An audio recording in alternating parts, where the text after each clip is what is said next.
सूर्या कुमार मेरे सामने कब से रो रहा है और बेचैन है। सूर्या कुमार रो रहा है तो मैं क्या करूं? मैंने तो नहीं बोला था ना कि ट्रॉफी न लो। ये तो तुम्हारी गोदी मीडिया ने बरकाया था इन सबको। अब भुगतो।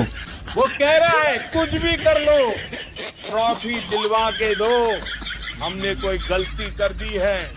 हमने ट्रॉफी मोहसिन साहब से नहीं ली।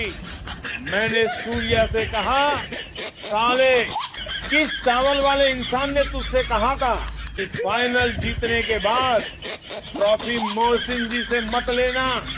मैंने कहा अब तेल लगवाओ तुम भी और मीडिया भी।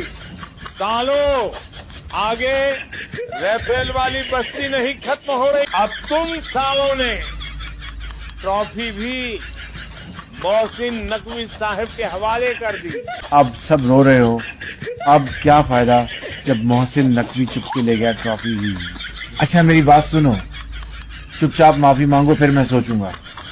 ठीक है सर, शरीफ है सर, प्लीज कुछ ख्याल करिए, ट्रॉफी वापस कर दीजिए, नहीं तो ये सूर्या की औलाद मेरा सर खा जाएगी।